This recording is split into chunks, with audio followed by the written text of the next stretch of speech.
Bom dia, boa noite, boa tarde, boa madrugada ou bom início de tarde. Não sei quando você vai assistir esse vídeo, mas para mim é uma honra estar aqui compartilhando da palavra de Deus que é imutável para as nossas vidas. A palavra de Deus é o que rege a nossa vida. A gente sabe que muitas vezes Jesus, no decorrer da vida, passou também por algumas situações. Ele demonstrou como a gente pode vencer essas situações sendo a palavra encarnada ou a palavra viva andando nessa terra.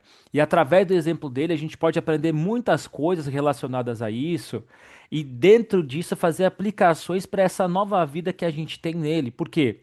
Quando você recebe Jesus, você recebe dessa vida dele, da vitória que ele exerceu na cruz do Calvário sobre o pecado, sobre doenças, enfermidades, sobre miséria e assim por diante. E o que resta quando acontece isso é que dentro do nosso espírito humano que nasceu de novo, nós temos todas essas verdades. E essas verdades, elas são para que serem entendidas, meditadas, e a nossa mente deve ser transformada através dessas verdades.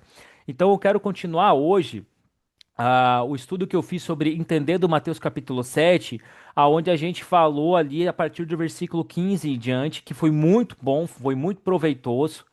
Acredito que muita gente foi abençoada e eu quero continuar falando de algo que me chamou a atenção especificamente dentro desse contexto aqui de Mateus capítulo 7, que é o que a gente vai ver a seguir. Então pegue a sua Bíblia ali na sua casa, pegue seu caderno de anotações, ou pegue seu celular, seu tablet, seu computador, seu notebook, seu MacBook, não sei o que você utiliza para anotar, seu bloquinho de notas e faça anotações e também acompanhe nas escrituras para a gente poder meditar e construir algo bacana aqui dentro das palavras de Jesus. Mas antes disso, eu quero orar. Pai, no poderoso nome de Jesus, quero te agradecer, Pai, porque a tua palavra é a verdade, a tua palavra é aquela que transforma a nossa vida, a tua palavra é aquela que muda a condição, Pai. Todas as condições possíveis no natural, porque, Pai, a tua palavra foi a que criou todas as coisas. O Pai falou, o Espírito Santo executou e tudo veio a existir. E eu já te agradeço, Pai, porque nós engrandecemos a palavra, porque ela é a verdade suprema, Pai. E abrimos mão do nosso próprio entendimento e nos sujeitamos ao entendimento de Cristo Jesus dentro da realidade da nova aliança. E eu te agradeço por isso, Pai, em nome de Jesus. E meu amigo Espírito Santo, aquilo que o Senhor quiser, aquilo que o Senhor testificar fica à vontade para manifestar os sinais através de discernimento, de entendimento, cura, sei lá o que o Senhor quiser fazer, o Senhor tem total liberdade para fazer de maneira autônoma. E eu te agradeço por isso, Pai, em nome de Jesus. Amém. Então, olha que bacana. Mateus capítulo 7, versículo 24 adiante, diz o seguinte: Assim, todo aquele que ouve estas minhas palavras, olha só, e as pratica, será comparado a um homem sábio. Perceba, será comparado a um homem sábio que construiu a sua casa sobre a rocha. Quem que é a rocha? Cristo Jesus. Cristo é a rocha, é a revelação, é a pedra angular, é a pedra onde o apóstolo Pedro construiu a revelação, é aonde quando ele recebeu aquela revelação que ele era o Cristo, o Filho do Deus vivo, e daí Jesus responde para ele que sobre essa revelação, sobre aquele fundamento que foi o Espírito Santo que revelou para ele, ele construirá todas as coisas. Então essa é a rocha inabalável. Cristo Jesus, nosso Senhor, nosso irmão mais velho, o Rei da Glória, o Senhor ressurreto que hoje está à destra de Deus no céu, com um corpo glorificado, que é o mesmo corpo que a gente vai ter. Esse é o nosso Senhor, o vitorioso, o glorioso, o nosso melhor amigo que entende o que a gente passou. Ele está dizendo que esse aqui é a nossa rocha, Cristo Jesus. Mas o texto aqui que Jesus está falando mostra que todo aquele, ele não está classificando aquela pessoa que é um ateu, por exemplo, é uma pessoa que não acredita, ele não está classificando dessa forma, ele está falando que todo aquele. Então tem dois tipos de ouvintes que ele vai classificar aqui: o ouvinte sábio e o ouvinte imprudente. Então, um ouvinte sábio, ele vai falar qual é a atitude do ouvinte sábio e ele também vai falar qual é a atitude do ouvinte imprudente, ou ouvinte tolo, ou insensato, dependendo da tradução da Bíblia. Então, dentro desse sentido aqui, a gente vai ver que essa palavra aqui não é para aqueles que não estão ainda em Cristo Jesus. Essa palavra aqui é para aqueles que estão em Cristo Jesus, demonstrando o que cada um faz ao receber as palavras de Jesus na sua vida. Então aqui a gente já tira aquele parâmetro, ah, mas é por irmão tal, ah, mas é por aquele irmão, não. Aqui a gente já corta todo esse parâmetro e entende que isso aqui está falando de dois tipos de pessoas que são irmãos em Cristo Jesus e que esses dois tipos de pessoas têm atitudes diferentes no que concerne a ouvir o que a palavra de Deus diz. E isso é muito bacana quando a gente entende por essa forma. Então vamos lá. O ouvinte sábio que ele fala aqui é aquele que constrói a casa sobre essa revelação, sobre a revelação que é ele e pratica aquilo que ele diz. Então, quem que é o ouvinte sábio? Vamos ver isso do grego. Deixa eu pegar aqui no grego. O que que significa sábio dentro da língua grega? Para a gente não pegar o dicionário Aurélio, que é muito bom também. Que a gente não pode ser sábio aos nossos próprios olhos. Tem que ser aos olhos de Jesus, que é muito melhor. Então, o homem sábio, o homem prudente, é o quê? É a palavra grega fornominos. Eu acho que é assim que pronuncia. Eu não falo grego, tá? Mas deve ser assim que pronuncia, ou não. Se tiver um professor de grego aí, ensina a pronúncia, estamos abertos, vamos para cima. Então, olha que legal. O homem sábio ou prudente não significa que aqui é uma pessoa apenas inteligente. Muita gente pode dizer, pô, aquela pessoa é sábia, aquela pessoa é inteligente. Não, não significa isso. Significa sábio que tem discernimento e alguém que age segundo a realidade.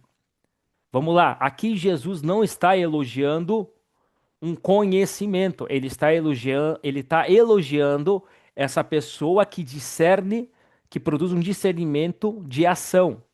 Então, qual que é a ação de uma pessoa que crê? A ação de uma pessoa que crê não é somente crer com o coração e confessar, isso é o básico, mas ela age em conformidade com aquilo, primeiramente alinhando o seu coração com as escrituras, que é ali, segundamente alinha a sua fala e terceiramente ela age de acordo com aquilo. Por exemplo, Marcos 16 fala que todo aqui que se nós colocarmos as mãos sobre os doentes, todos serão curados.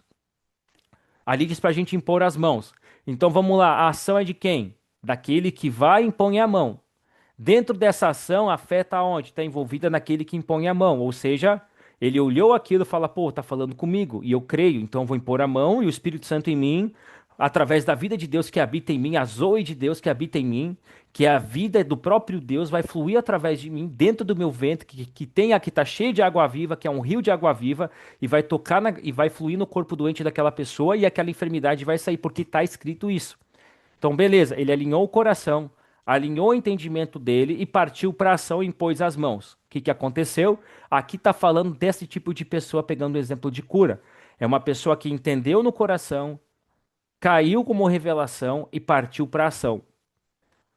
Esse é um exemplo prático de como você pode aplicar isso. Então, o prudente, ele produz uma ação correspondente à crença dele. E isso muitas vezes também envolve acreditar quando você está passando por tempos difíceis. Tempos difíceis literalmente acontecem na vida de todo mundo. Por isso que Jesus já falou lá em João 16:33, que no mundo nós teríamos aflições, mas é para a gente ter alegria porque ele venceu o mundo. Então ele está falando que vai ter algumas aflições sim, e através da nossa fé nele a gente vence todas essas coisas. Então você pode fazer uma aplicação também disso quando você estiver passando por momentos difíceis. E lembre-se disso, momentos difíceis são apenas momentos difíceis, eles são temporários, eles não são permanentes. Então você pode passar por aquilo porque aquilo não define você e não me define. O que define nós é a palavra de Deus, Cristo Jesus é quem nos define. Ele nos deu uma identidade muito melhor e nova. Então já Deus nos definiu através de Jesus e a gente olha para essa identidade, a gente recebe essa identidade, a gente molda a nossa mente pela palavra com essa identidade e a gente olha para essas coisas. Então, apesar disso, você vai passar por aquilo com a sua nova identidade, entendendo que aquilo é temporário e a fé nele vai te ajudar a passar por aquele momento, porque ele venceu momentos difíceis também. Então, ele te entende desse jeito também. Isso é muito bom. Olha que interessante. Quem ouve? Vamos trabalhar o texto agora. Quem ouve? Primeira observação: o prudente ou o sábio não é alguém que nunca erra. É bom e importante dizer isso. Não é alguém que nunca erra. Ele não está falando de alguém que é perfeito. Ele não está falando de alguém que não tem lutas. Ele está falando de alguém que ouve. Então, quem ouve? O prudente ouve, não está dizendo que, que a pessoa é perfeita, não está dizendo que a pessoa não tem problemas no seu cotidiano, não está dizendo isso, ele está dizendo aquele que ouve, o que, que ele faz com aquilo que ouve. E aí a gente entra em Romanos 10:17, que diz: a fé vem pelo ouvir. Tudo começa ouvindo Cristo. Então vamos lá. Se a fé vem pelo ouvir e tudo começa pelo ouvir da palavra de Deus, a gente ouve o ensino de Jesus, recebe esse ensino, medita nele, deixa essas verdades descerem no nosso coração, e essa verdade vai produzir o quê? Uma vida correspondente àquilo que a gente crê. Então, tem muitas pessoas, muitos cristãos ao redor do mundo que estão desenvolvendo áreas na área de fé. Isso quer dizer que aquela pessoa é complicada? Não. Ela está desenvolvendo aquela confiança na palavra de Deus, naquela área específica, e isso é totalmente normal. Não é o fim do mundo. É totalmente normal a pessoa demorar para desenvolver algumas áreas de fé, confiando na palavra de Deus, porque aquilo ela está olhando para aquilo, "Ah, é novo, olha só", e a pessoa vai avançando, vai avançando, vai avançando, e nesse avanço que ela vai indo, ela vai desenvolvendo isso juntamente com Cristo, quando ela se inclina a ouvir o ensino de Jesus que está contido na palavra de Deus. Por isso que a fé vem pelo ouvir dentro desse texto. Aí olha só o que Jesus fala ainda no texto, ele fala aquele que ouve e as pratica. Olha que interessante. Aqui está o centro de tudo, o que? Aquele que pratica. O reino de Deus não é informação. A gente pode fazer os estudos semanais, a gente pode dar aconselhamento, a gente pode tirar dúvidas. Isso é muito bom para quesito de informação. Mas informação não produz transformação. O que produz transformação é, pá, eu entendi que é isso. Jesus, eu entendi. Eu vou meditar nisso, vou parar de olhar para pro vizinho, que é o meu coleguinha, que é o meu irmãozinho, porque a grama dele está mais verde, e vou olhar naquilo que eu tenho que ver dentro do meu coração para mim desenvolver. Vou olhar para isso, me mostra dentro do meu coração aquilo que não está legal para a gente começar a desenvolver junto. E daí, fazendo isso, o que, que vai acontecer? A gente vai tirar o nosso foco do que fulano fez, do fulano não fez. Ah, a grama dele é mais verde do que a minha. Ah, ele tem mais coisa do que eu. Ah, ele está mais avançado que eu. A gente vai tirar os olhos disso, porque isso tudo é distração. E a gente vai olhar, pô, Jesus, eu quero ser transformado nessa área, porque eu notei que eu tenho uma dificuldade. Então me ajuda a crescer nessa área, porque eu sei que o final disso tudo, o Senhor deseja mais do que eu mesmo, o meu crescimento, para que eu chegue à estatura da varonilidade perfeita, que é uma pessoa madura em ti, aonde eu reflita ti em todas as áreas da minha vida. Então o foco é isso, você olhar para isso e entender, eu quero ser transformado, e não, o meu irmão deveria ouvir isso e ele deveria ser transformado, ou Senhor, transforma a vida daquela pessoa. Não, parem com isso. Não vão para esse caminho. Envolve, Pai, transforma a minha vida, transforma o meu coração, transforma o meu entendimento naquilo ali que eu ainda não estou desfrutando daquilo que a sua palavra diz. E aí a gente caminhando para isso, sabe o que vai acontecer? Ele vai começar a mostrar coisas relacionadas ao nosso coração, e aí a gente vai transformando pelo entendimento da palavra e assim a gente vai crescendo. Então, o ouvinte prudente, ele faz exatamente esse ponto. Ele deixa que a palavra de Deus cumpra nele mesmo a transformação que ela mesma produz. E ele não fica apontando o dedo. Geralmente, religioso fica apontando o dedo, dizendo que o coração do outro não está legal e assim por diante. Não é assim. A palavra de Deus fala para a gente cuidar do nosso próprio coração e a gente ser transformado pela Escritura. Então, o que Jesus está combatendo aqui é que muitas pessoas conhecem muitos versículos bíblicos, e de fato conhecem. Se vocês fazem evangelismo de rua, que eu creio que vocês fazem, ou vão fazer algum dia, eu converso com irmãos de igreja ou fora de igreja, muitas pessoas têm muito conhecimento, têm muita informação sobre muita coisa, porém, e sabem até inclusive citar versículos de cor, mas isso não quer dizer que aquilo lá desnecessariamente mude aquela pessoa. O que muda é quando a pessoa olha para isso, dessa forma que eu estou falando, e fala: rapaz, eu quero ser transformado. Eu quero que Jesus transforme todas as áreas da minha vida, porque ele já está em mim. E eu quero isso mais, eu quero isso muito, muito mesmo. Então eu vou olhar naquelas áreas e falo: Senhor, eu preciso crescer nessa área, me ajude a crescer. E aí você começa essa caminhada de desenvolvimento, transformação da sua fé. E Tiago fala assim também, colaborando com as palavras de Jesus. Tiago 1:22, sejam praticantes da palavra e não somente ouvintes. Tiago aqui ele está ecoando a esse ensino de Jesus no versículo 24.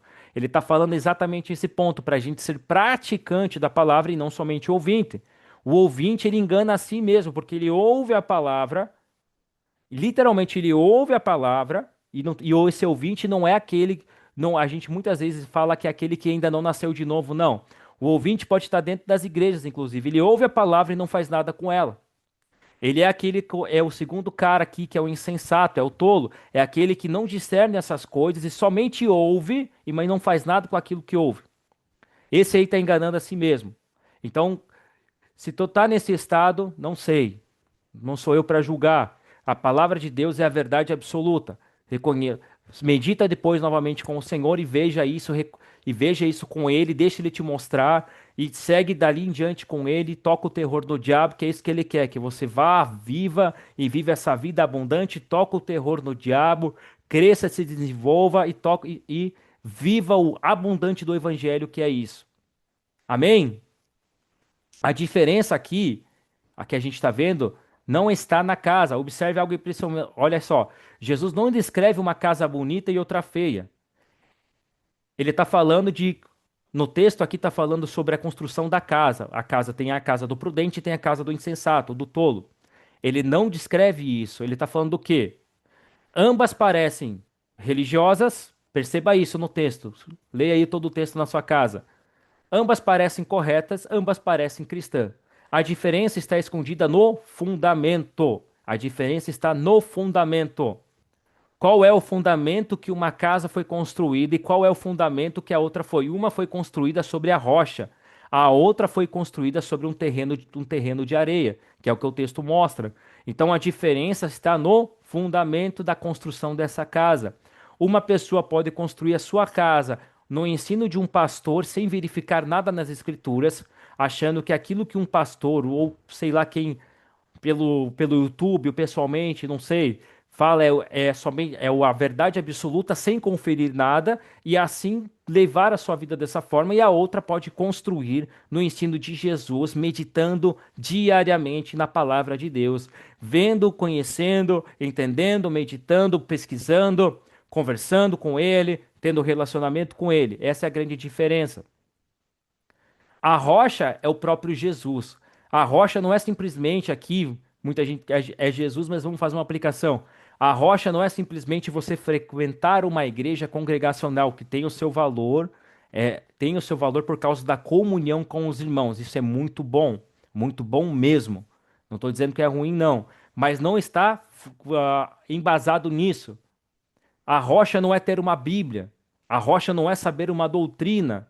Doutrina é tudo aquilo que o homem cria para tentar substituir ou colocar algumas traves na palavra de Deus, que é conhecido como tradição. Exemplo, na Assembleia de Deus, da cidade que eu morava anteriormente, que era a cidade de Chapecó, eles falavam que os homens tinham que usar bigode. Uma barba assim como eu tenho não podia, porque não estava na doutrina da igreja. Eles falavam isso. Outra que tinha lá que tinha que usar saião, porque é só saião e cabelão, não podia trocar de roupa. Isso é um tipo de doutrina que a igreja lá instituiu, não é bíblico. Ela colocou como uma regra para você estar naquele meio. E assim vai indo. Então isso é uma doutrina de homem, criada por homem. Então a rocha é Cristo, como falei, e além disso é ouvir o que ele falou, considerar o que ele falou e praticar o que ele falou de maneira natural. Por quê? Porque você já tem a vida dele em você. Aonde? Dentro do seu espírito nascido de novo. Você é uma pessoa, você é um espírito que tem uma alma e habita num corpo. E a vida de Deus habita dentro do seu espírito. E o Espírito Santo está em você. Ele é um com você, é a farinha do mesmo saco. Literalmente isso. Aí você entende João 15, quando Jesus falou para permanecer nele. Permanecer nele é alguém que considera tudo que ele falou como verdade, mas não no sentido de o que Jesus fala é verdade, concordando somente com a boca, mas é olhar o que ele falou, deixar isso descer no coração a ponto de se tornar uma ação concretizada em cima daquilo. A Escritura fala que tudo é possível para Deus. E é tudo para Deus nada é impossível, corrigindo, e tudo é possível que crê. Você tem o texto errado. Eu mesmo me corrigi aqui ao vivo, isso é muito bom. Tudo é, tudo é possível para Deus, e Deus realiza o impossível e tudo é possível que crê. Juntando esse combo, indo para esse caminho, você vê que ele realiza aquilo que você não pode. Se você confia nele, ele realiza aquilo que é impossível. Então, dentro disso, quando essa verdade entra no teu coração de maneira poderosa e você deixa isso brotar como uma vida, como uma árvore que começa com uma semente, aquilo começa a brotar, começa a crescer, começa a virar uma árvore bonita, tendo galhos e chega o fruto, e você vê essa manifestação maravilhosa daquilo que a palavra de Deus diz que é verdade. Por isso que a palavra de Deus é verdade absoluta sobre toda circunstância, sobre toda coisa. Sobre a sua circunstância atual, ela é verdade absoluta. Sobre a circunstância das suas finanças, ela é verdade absoluta. Sobre o seu trabalho, ela é verdade absoluta. Sobre doenças, enfermidades que você possa ter, ela é verdade absoluta, porque Ele curou você há mais de 2000 anos atrás na cruz do Calvário. Ela é a verdade absoluta. Por isso, quem ama a palavra realmente se inclina cada vez mais para ela, porque ama a palavra. Ah, mas Fábio, a gente pode ter momentos de fraqueza? Pode, pode. A gente está ali, tá sujeito a isso também, e pode entrar em algum período ali de momento de fraqueza ali e olhar para outro lado. Isso é o fim do mundo? Claro que não. Pode acontecer? Pode. Pode mesmo. E quando aconteceu, opa, peraí, entrei pra cá, não deveria ter entrado pra cá. Isso tá fora da vida de quem eu sou em Deus, eu tô agindo na minha antiga natureza e isso daí não condiz mais com eu. Opa, tô voltando pra cá. É simples de resolver, não é algo difícil de resolver. Então, por que que a rocha é tão importante? Porque isso demonstra o fundamento. A parte oculta dessas casas está falando do fundamento. E o fundamento é realizado no coração da pessoa. Então, de aparência, você pode ser parecido com todo mundo, no sentido como você fala, como você se veste, como você age, mas o fundamento é algo mais íntimo, tá lá no coração daquela pessoa, é algo mais profundo. E só quem discerne isso é o próprio Deus. Ele que vai esquadrinhando o seu coração e você mesmo sabe que tipo aonde você construiu isso. Então, você sabe exatamente o tipo de fundamento que foi construído no seu coração. Não tem como outra pessoa saber. É somente você sabe que essa parte oculta do que foi construído lá, o íntimo do teu coração. É você e Deus. Deus e você. E dentro disso você olha, peraí, eu construí aqui ou ali? Ah, nessa área aqui eu não construí em Cristo Jesus. Nessa área eu construí em uma diferente. Ou nessa outra eu construí aqui. Não tem problema. Se tu reconhecer em alguma área, glória a Deus. Vai lá nas escrituras e fala, Senhor, aqui eu construí no fundamento errado. Eu quero saber a verdade da tua palavra. Me ensina e me mostra como construir no fundamento correto. Porque eu quero ser transformado nessa área e eu quero que o Senhor diz exatamente nessa área na minha vida. Porque o Senhor já deu a sua vida para mim. O Senhor pagou isso, o Senhor colocou a sua vida dentro de mim e eu quero andar nisso. E aí você vai, entende, muda a sua mente, vai, investiga, procura, de maneira intencional, de maneira proativa e vai indo. E vai crescendo e se desenvolvendo isso. O que que as pessoas veem geralmente dentro disso que eu estou falando, além do exterior? Elas veem o quanto uma pessoa pode fluir nos dons espirituais, que são importantes também, tem o seu lugar de importância. Se ela é eloquente ou não, se tem ministério ou não, ou se tem uma aparência de espiritual. Mas o que que Jesus vê? O que que esse texto mostra? Vê que ele vê a raiz, o fundamento, a motivação e essa disposição de querer ser transformado, que a própria pessoa ela vai em caminho de maneira intencional para isso. Então, uma pessoa que vai para esse caminho, olha que interessante. Geralmente, a pessoa que vai por esse caminho de maneira intencional, ela é transformada numa medida que ela pode ter recebido Jesus ontem, por exemplo, dia 17 de junho de 2026.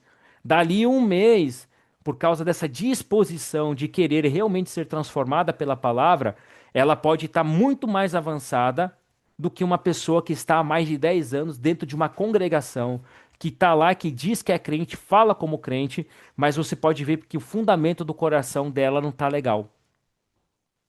Essa pessoa ela vai ser tão avivada em Deus que ela está lá, uau. Então, por isso que alguns porquês por que que o fulano está fluindo e outro não? Um dos porquês está nesse sentido também. A chuva que o texto fala aqui, quando cai a chuva, tanto na casa do prudente quanto na casa do imprudente, ou na casa do sábio ou na casa do tolo, e assim por diante, depende da tradução da Bíblia, está falando o quê? A chuva na Bíblia frequentemente representava algo que vem de cima. Aqui, nesse contexto, ela representa pressões externas que atingem a vida. Olha que interessante. O que é uma pressão? Um problema inesperado, uma coisa que aconteceu que não estava no planejamento. Isso são as chuvas da vida. O que são os rios? Os rios trazem a ideia de força acumulada ou situações que fogem de controle, traduzindo. Aqui os rios que fala que vêm as chuvas, ventos, chuvas, rios, tá falando de situações que saem do nosso controle. Então aí é que está o ponto. Que exemplo que a gente vê nisso? Quando Jesus estava dormindo no barco e teve uma tempestade no mar da Galileia, e os seus discípulos se apavoraram e foram acordar ele. E Jesus levantou, repreendeu a tempestade e os caras ficaram assim: como assim, Jesus? Como assim? Ficaram chocados, chocados. Então, quando acontece isso, a gente tem que ver, pô, realmente aqui nessa área eu preciso realmente crescer nesse fundamento nas escrituras, não na opinião de pessoas, mas nas escrituras, entendam isso. Muita gente tem muita opinião e conselho legal, mas o que faz uma pessoa crescer e ser transformada não é conselho legal e não é opinião, é escritura. É escritura, por isso que eu exalto a escritura. Procurem sempre nas escrituras. Procurem conhecer Jesus bíblico, não o Jesus que muita gente fala por aí, mas o Jesus que é revelado, que revela as escrituras, o próprio Verbo vivo que se tornou o homem e habitou entre nós. Isso tem uma disposição intencional da nossa parte para poder fazer isso. Aí vamos lá. Os ventos que o texto fala, na Bíblia os ventos muitas vezes representam forças invisíveis. Então pode simbolizar perseguição, engano, pressões espirituais, tentações, crises emocionais. Ventos de doutrina, como fala lá em Efésios 4,14. Então o vento está relacionado a isso. A tempestade vem para todos? A resposta é sim, vem para todo mundo. Vem para todo mundo, porque você mora na terra. Bem-vindo à terra. A chuva cai sobre justos e aqueles que ainda não nasceram de novo. Assim como o sol nasce para aqueles que nasceram de novo e aqueles que não nasceram de novo. Então, sim, vai ter tempestade, sim, de maneira geral, tanto para o que crê quanto para aquele que não crê. Tanto para aquele que está crendo de verdade, tanto para aquele que está meia boca. Vai ter tempestades ali. Então aqui a gente quebra aquele misticismo dizendo o seguinte: quem tá em Deus não pode passar por isso. Pô, cara, como não, cara? Olha, os discípulos passaram por perseguição, um sofreu apedrejamento, o outro morreu crucificado de cabeça para baixo, que é o apóstolo Pedro. Como é que não vai ter? Outro ficou preso, como Paulo, João, que escreveu o Apocalipse, ficou preso lá, mó tempão. Tá aí as perseguições, acontece com todo mundo, aconteceu com os caras que mais são os caras que a gente olha e fala, uau, que top esse cara. Entende? Aconteceu com eles, então vai acontecer conosco também, porque o próprio Jesus falou isso. Aconteceu com o próprio Jesus, inclusive, quando ele estava encarnado, como ele estava encarnado na terra como homem, sofreu perseguição, foi levado a julgamento, foi crucificado, foi chicoteado, aconteceu com ele. Sensacional quando a gente entende isso, acaba aquele evangelho emocionalismo dizendo, ai, quem vem para Jesus não vai passar por isso. Pô, cara, não, não é assim. O evangelho não é isso. Tua vida vai melhorar no sentido você vai ter a vida de Deus em você, mas você vai ter problemas porque você ainda está nessa terra. E tu tem que entender que tem que aprender a lidar com isso através da palavra dele, porque ele mostra o caminho de como você lida com isso, e como você se move mediante esse contexto. Então faz como ele fez que, rapaz, você vai tirar 10 na nota, que nem diz o Chaves. Vai tirar 10 em tudo, aí vai ser top. Aí vamos lá. O discípulo fiel sofre, como eu falei, o discípulo obediente sofre, o justo sofre. A diferença não está na ausência da tempestade do problema. A diferença está onde? Está no fundamento. Entenda isso, porque aqui está mostrando o tolo e o sábio ou insensato, ou prudente ou não prudente. Ambos ouviram a palavra. Ambos construíram, ambos tinham a mesma aparência, mas o fundamento de ambos no coração era diferente. Por isso que Jesus deixa claro aqui, Jesus está mostrando que o que muda de fato é o fundamento do coração das pessoas. Aonde está o teu fundamento? Está em Cristo Jesus ou não? Ou está um pouco em Cristo e um pouco em tradições? Aonde está o fundamento do teu coração? Está em Cristo ou não está? Essa é a pergunta que a gente tem que fazer olhando para nós mesmos para entender como está o nosso coração nas áreas que concernem diz a Deus. É isso que ele mostra aqui. Então aqui não é um texto para a gente ficar mal, não. Aqui é um texto para a gente refletir aonde está o nosso fundamento. Entende? Aonde foi construído isso e como a gente tem, através desse fundamento, a gente vai saber como lidar com as outras coisas que concernem a nossa vida. Aqui diz que o primeiro não caiu. Por quê? Não porque o cara era mais forte, não porque o cara jejuava, não porque o cara orava, não porque o cara teve o intensivo lá. Vou citar o exemplo de um homem que todo mundo conhece. Não porque o cara teve um intensivo lá com o Kenneth Hagin, não porque o cara teve um intensivo lá com o Curry Blake, não porque o cara teve um intensivo com o Andrew Wommack, não, não tem nada a ver com isso. Ele não tem nada a ver com o que a pessoa faz, tem a ver com o fundamento do coração dela. Não caiu, não desabou por causa do fundamento do coração dela. E esse fundamento é construído com a solidez da Escritura, aonde a Escritura se torna vida, entende? Esses grandes homens de Deus que vieram no passado e vão vir ainda, e que tem na atualidade, eles sempre procuraram construir a própria vida na fundamentação bíblica em Cristo Jesus. Quer saber o segredo dos homens de Deus do passado? É exatamente esse fundamento. O coração deles estava fundamentado na verdade do Evangelho e não nas tradições de homens, e não na opinião alheia das pessoas, e não na opinião muitas vezes do meio cristão que você está, porque no meio cristão tem muita gente querendo dar pitaco na vida dos outros, sem saber o teu contexto de vida, sem entender o teu fundamento, e fica dando pitaco. E muita gente dá liberdade para esses pitacos, por isso que dá problema, por isso que vocês já viram muito problema por aí. Esse que é o grande, essa é a grande sacada do que acontece hoje em dia. Já acontecia lá atrás, já acontece hoje, só está replicando. Então o fundamento é a rocha. Aqui está mostrando que a primeira casa do prudente aqui, ele estava fundamentado na rocha, Cristo Jesus. E o insensato, essa palavra que Jesus usa nesse texto, trazendo aqui, ela não significa alguém sem, ela significa alguém sem discernimento espiritual. Ela não está falando de a inteligência acadêmica. Quando eu digo inteligência acadêmica, aleluias, eu fiz um curso de teologia, aprendi os termos bonitinho aqui e tal. Não está falando disso.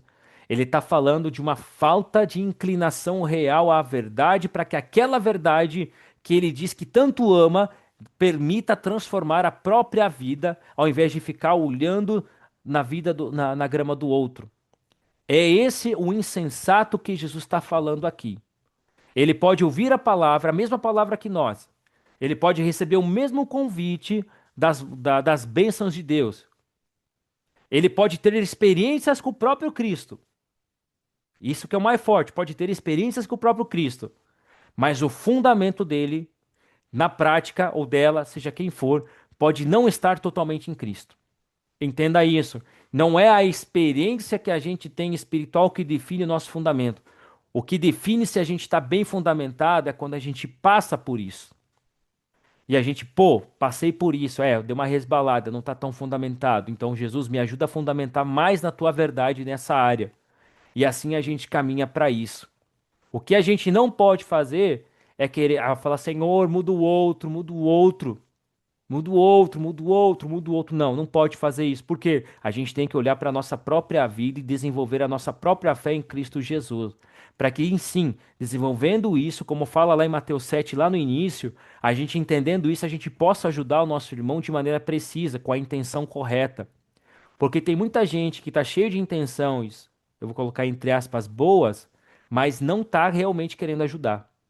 Só tá falando aquilo lá porque teve uma oportunidade de falar. Esse que é o problema. Literalmente esse que é o problema. A areia, para você entender o fundamento, a rocha a gente sabe que é firme, é algo sólido. A areia, tu olha para ela na primeira vista, só porque você vai à praia e fica de pé, você parece que é um negócio firme. Mas quando você testa o solo da areia, sabe o que acontece? Você começa a afundar. Se você ficar na beira da praia de pé lá, você vai perceber que tu vai começar a afundar de maneira lenta, não instantânea, de maneira lenta. E se você entrar no mar lá e cair naqueles buracos que muitas vezes fazem, você vai ver que tu vai cair num buracão. E aquele buracão foi feito, foi abrindo e tu vai cair, e tu caiu e estava lá há bastante tempo. Então, por isso que ele usa essa imagem da areia, entende? A areia fala de tudo aquilo que parece suficiente sem a prática da palavra. Entendeu? Então vamos lá. O que isso quer dizer na prática? A religião pode, uma pessoa ela pode ter religião, mas não ser transformada. Ela pode ter conhecimento, mas não ter prática. Ela pode ter manifestar dons espirituais, mas não ter caráter. Ela pode ter ministério, mas não ter comunhão com Deus. Comunhão que eu digo é relacionamento íntimo com Ele. Ela pode ter uma aparência, mas não ser aquilo de fato. É aquilo que o apóstolo Pedro fala. É a pessoa que nega o poder da piedade. Eles têm a aparência de uma pessoa piedosa, mas eles negam o poder na prática de transformação. É exatamente isso que esse texto de Pedro mostra. É uma pessoa que traz aquilo, que tem tudo isso, mas nega o poder da eficácia dessa transformação. É literalmente isso. Esse texto, muita gente tem grande dificuldade de entender ele, mas nesse contexto que Jesus mostra, a gente consegue ver ele de maneira prática. Entendeu? E aí a gente entende por que que Jesus fala anteriormente, como a gente viu na semana passada, Senhor, Senhor, a gente fez tudo isso em teu nome, fazer profecias, assim por diante. Aí Jesus fala assim, cara, eu não conheço vocês, apartam-te de mim. Então você percebe que eles manifestaram coisas do reino de Deus, mas Jesus não conhecia eles. Isso é preocupante, tu entende? Muito preocupante. Por quê? Falta de fundamentação correta, porque aqui continua a carta. Ele está mostrando isso dentro do contexto todo. Ele continua ensinando sobre, falando sobre a continuação do ensino lá do versículo 1, versículo 15, que fala o que a gente conversou e assim por diante. Ele vai mostrando isso. Então, o que que é a grande queda? A grande queda aqui é o que Jesus não diz ele sofreu alguns danos, ele diz que foi uma grande sua queda. Por quê? Porque quanto mais alta a construção for sem fundamento, maior é a queda. Então vamos lá. Por que que muitas pessoas quando tem uma queda, eles estão indo bem e tem uma queda brusca? E a queda geralmente é ruim. Ruim que eu digo grande, extravasora, grande mesmo porque elas não estavam fundamentadas na rocha. Construíram um holoforte, mas não estavam fundamentados na rocha. E quando veio a queda, por causa dessas pressões, literalmente caíram e se esborracharam. É a vontade de Deus? Não, não foi a vontade de Deus. Ah, foi o diabo? Também não foi o diabo. Foi a própria pessoa que estava fazendo aquilo sem e não quis construir verdadeiramente o coração dela dentro do fundamento da revelação de Cristo. É só isso. Não foi a vontade de Deus, não foi Deus que permitiu, porque Deus ele fala com meu filho, reveja isso, mas a pessoa não ouve, porque a gente pode resistir ao Espírito. A gente vê isso em Atos dos Apóstolos, que teve pessoas que resistiram ao Espírito Santo. Tem pessoas que cauterizam a voz do Espírito Santo. Pode acontecer? Pode. Entende? Mas isso não quer dizer que isso é uma verdade absoluta na vida daquela pessoa. A pessoa tem a questão de conhecer isso. Então, por que que muitos crescem e têm uma queda brusca? Porque não estavam fundamentados na palavra. Então, não era a vontade de Deus que aquela pessoa caísse. Não foi nem o diabo armando para que aquela pessoa caísse. Foi simplesmente que a pessoa não estava bem fundamentada naquela área, nas escrituras, no fundamento que é Cristo Jesus. Então, como ela lida com aquilo? Que é o que aconteceu. Aqui mostra exatamente o cenário. O primeiro, prudente, passou pelas mesmas coisas e permaneceu. O segundo, construiu na rocha, na areia, e a queda foi grande, muito grande. Então, quando você quer entender sobre queda grande, está aí o problema. Entende? Não é só construir de qualquer jeito. Muita gente acha que é construir de qualquer jeito, não. É uma construção onde você fala, peraí, eu vou construir em cima das escrituras. E nessa construção eu vou aprofundar isso para conhecer, e nesse aprofundar envolve o meu relacionamento íntimo com Jesus. E além de ter o relacionamento íntimo com ele, você tem que ter um relacionamento íntimo com isso aqui, ó. Com a palavra de Deus de maneira intencional. Você procura, você estuda, você medita. Você vai atrás de maneira intencional, você aprende a se alimentar sozinho, não depender sempre dos outros, mas você aprende a se alimentar sozinho das escrituras, porque você tem interesse de ser transformado cada vez mais. Aí olha que interessante. No final das contas, Jesus está ensinando algo que atravessa de maneira geral a Bíblia. Deus não procura pessoas apenas que escutem a sua voz. Ah, eu escuto a voz de Deus. Ah, Deus fala comigo. Não, Deus não busca isso. Deus não procura apenas pessoas que se rendem à sua voz. Ele procura pessoas que de fato queiram ser transformadas e queiram crescer dentro da revelação correta de Cristo Jesus. Ele busca esse tipo de pessoas. Por quê? Ele ama todo mundo e isso não vai mudar. Deus é amor, literalmente, isso não vai mudar. Mas ele ama, mas ele quer que essas pessoas que tenham essa intencionalidade bíblica de ter um relacionamento com ele e que queiram buscar realmente nas escrituras essa fundamentação para construir o resto da vida delas nessa terra, até quando ele voltar, aonde ele seja refletido nisso em todas as áreas. Então ele quer pessoas que busquem isso de maneira intencional. Quando eu digo intencional, que realmente querem aquilo. Ela esquadrinha o próprio coração sem ficar olhando para o próximo e fala: Senhor, isso aqui não está legal, então eu vou atrás para desenvolver isso juntamente com o Senhor. Porque eu sei que o final dessa obra, que é a minha vida, o Senhor quer que eu chegue lá e eu quero caminhar para aquilo. Quero colaborar com você. Eu não quero ser um empecilho. Nem, literalmente, eu não quero ser um empecilho. Eu quero colaborar com o Senhor. E aí você se inclina cada vez mais para isso de maneira prática. Isso é muito bom. Glorificado seja o nome de Jesus, o nosso eterno Senhor e Deus e amigo. Por hoje é isso. Foi muito bom, deu para explanar bastante coisa. Vou subir esse ensino no YouTube. Assistam quantas vezes quiserem, compartilhem com quem vocês quiserem. A intenção é que todos nós sejam literalmente transformados cada vez mais pela palavra. Amém? Deus vos abençoe e até mais. Valeu, valeu, valeu.